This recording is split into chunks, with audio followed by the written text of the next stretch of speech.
He played one of Star Trek's most iconic characters, Lieutenant Sulu, and became one of the most visible LGBTQ+ voices in Hollywood. George Takei came out publicly at the age of 68 and has since used his platform to speak out on identity, activism, and equality. Now, at 88, he's opening up about what it's like to come out later in life and is promoting his new film, Beam Me Up, Sulu, which premiered at the Raindance Film Festival. Born in Los Angeles in 1937, his family was forcibly relocated to Japanese-American internment camps during World War II. Soldiers were sent out to round us up and ordered to imprison us in barbed wire prison camps.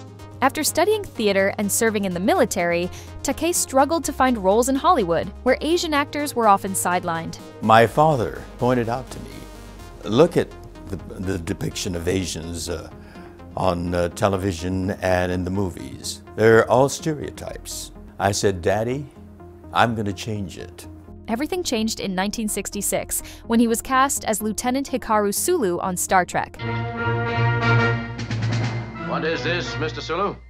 Mr. Spock has orders to kill you, Captain. The show wasn't just a sci-fi series. It broke new ground by showing people of different backgrounds working together, at a time when that was rare on screen. The captain was a North American, but he was not an American.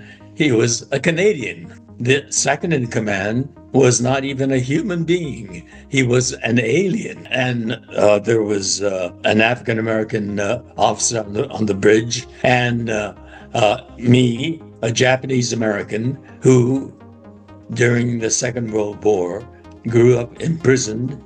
And so here we are in the 23rd century, working together in concert as a team. This was the strength of the Enterprise. Sulu was one of the first Asian non-stereotyped characters on American TV to be portrayed as a respected, capable officer rather than a stereotype. Takei's portrayal helped make Sulu a beloved and enduring figure in pop culture. Oh my!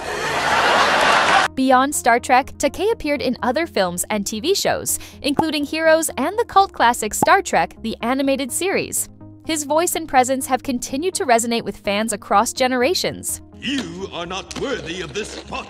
But off-screen, Takei lived in silence. For decades, he hid his sexuality, afraid of what being out might do to his career. I was in that closet for most of my adult life. I came out at 68 years old. That's very late. From about 9 or 10 years old at school, I discovered that I thought boys were so attractive. My heartthrob when I was a teenager was a good-looking blonde actor named Tab Hunter. He was a contract actor at Warner Brothers. I went to see every one of his films when it first opened, but one of the scandal sheets exposed him as being gay, and Warner Brothers didn't put him in any more films.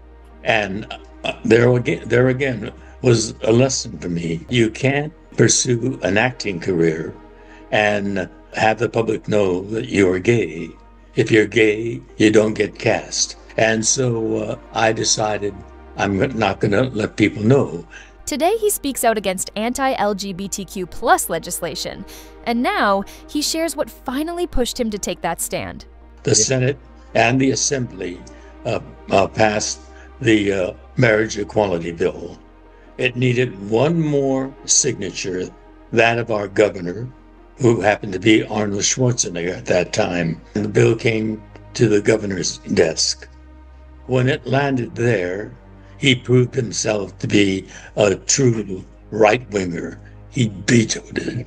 And that's when I was so angry by that veto that I decided at 68 years old to come out and join in on those criticizing Arnold Schwarzenegger. He later on admits that he does feel a sort of guilt of not coming out earlier. I felt so guilty for being silent. I was benefiting from the political progress that the gay community was making, and I felt guilty about that. I've been vocal on all these other issues, the civil rights movement for African Americans, the peace movement for during the Vietnam War, and nuclear testing. All those issues I was very vocal on. And my most own personal issue I was silent on. So I needed to pay back. Now, Takei returns to the role that made him famous, but with a twist. Back in 1985, George Takei joined a group of young fans to help them make a homemade Star Trek film. But before it was ever finished, the footage disappeared. Now, nearly 40 years later, that lost project has been rediscovered, and it's become the heart of a new documentary. After Star Trek was canceled, the fans took over. They, on their own, started making fan films. And that's what intrigued me. I thought it was, what a fascinating idea. A Chinese American, Stan Wu, put it together with his friends and his savings and started making Beam Me Up Sulu. He ran out of money, which is so common. Now this team of Timur and Sasha picked it up in the 21st century. The film looks back at Takei's life, the impact of Star Trek, and what it meant to see diverse characters on screen at a time when that was still rare. Star Trek was so forward-thinking. How to deal with race relations, how to deal with gender inequality. Not only trans representation, but a little bit of queer representation. Speaking of forward-thinking and LGBTQ+ representation, George Takei has never shied away from politics. He's been outspoken against figures like Donald Trump and remains a strong voice for LGBTQ+ rights. I'm paying back. I'm so indebted to those brave LGBTQ people who sacrificed on my behalf. And so I'm paying back. I'm not good at predicting the political future of politicians, but I do think that Trump is going to fall into the same category as Schwarzenegger on my list. I'm opposed to him, and I don't want to say publicly what I think will really happen to him. Despite growing political hostility, he stays optimistic, believing in younger generations and the power of living truthfully. I'm an optimist. You gotta be optimistic in order to make progress. Pessimism never wins. In fact, pessimism always loses. Optimism will eventually prevail. We can also use this as a reminder to stay optimistic when coming out later in life.